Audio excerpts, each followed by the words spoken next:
Yo, shout out to Rashard McCants yesterday on the Gilbert Arenas Gil's Arena podcast.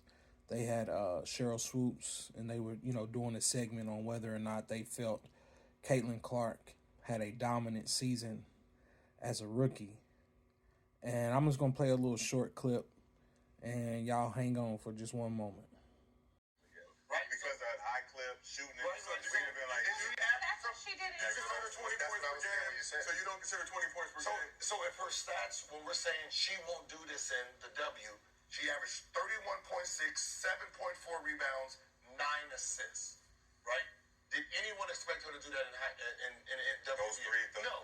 Right? So she didn't do that. No. Now, if we say her stats are today, what? 20 points, 8.4 assists, 6 rebounds. That's crazy. But that's crazy. Those are hell of a number. Those are hell of a numbers. But to me, that's not dominating. Yeah, it's only not dominating because she's a rookie. Now, if if she's putting up numbers like Asia right now, would she be dominating? yes. So it's about the numbers. I don't look at the dominating factor being numbers. It's what you're doing on the floor. And those numbers would change if the factors on the floor changes. If you make that layup, the stats change. If you swing, I get a layup, stats change. These are factors on the floor that we don't get to see because we're glorifying the stat when we talk about dominating. And you look at the passing, like, that's an obvious thing. And Alyssa Thomas is probably the only one that could be like, yo, I'm the passer. Yeah, but I'm the dominating you passer. can't say that when everybody else, they're quick to throw stats, right? It's like, oh well, this is what she did. Like somebody's like, oh, Cheryl Swoops only scored 34 points in the WNBA. Caitlin scored 35. So you can't use stats when it benefits you. But I only use the. So right off the rip, I respectfully disagree with what Cheryl and Gilbert was saying.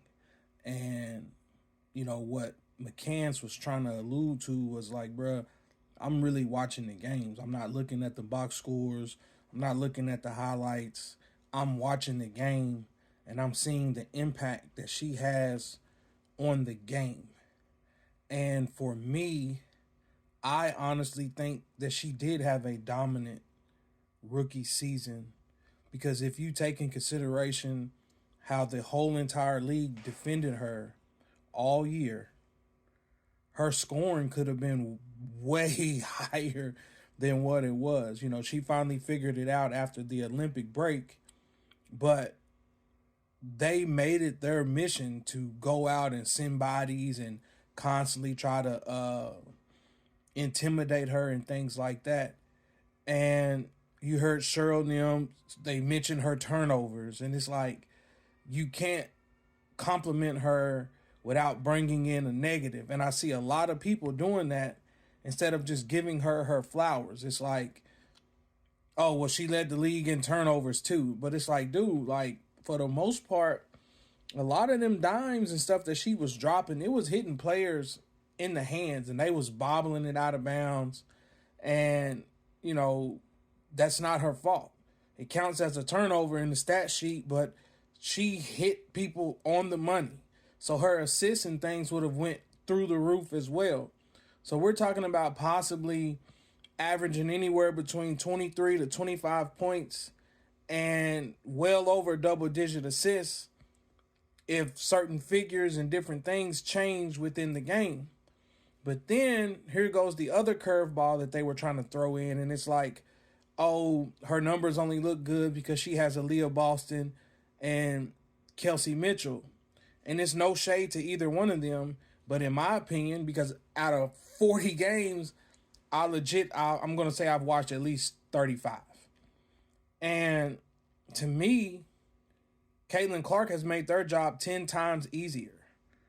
Like, pick and roll with Aaliyah Boston, Kelsey's in the corners. So if they come up on Aaliyah Boston, they're skipping to Kelsey, and she's wide open. And we already know that she's a natural scorer. So that, to me, is just simply having Caitlin Clark.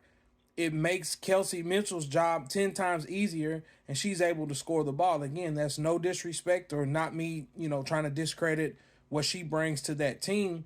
But it's like Caitlin Clark has made their life a whole lot easier. So again, shout out to Rashard McCants, man, bro. They tried to box you in the corner, bro, and you held it down, man. Like, I just don't get how it's a bad thing to compliment her. It's almost like it takes everything out of them to even acknowledge that she's a phenomenal basketball player. And you just peep the body language, bro. Like, Sheryl Swoopes is hating that. She is. But again, y'all check out the I Respectfully Disagree podcast on YouTube and streaming services.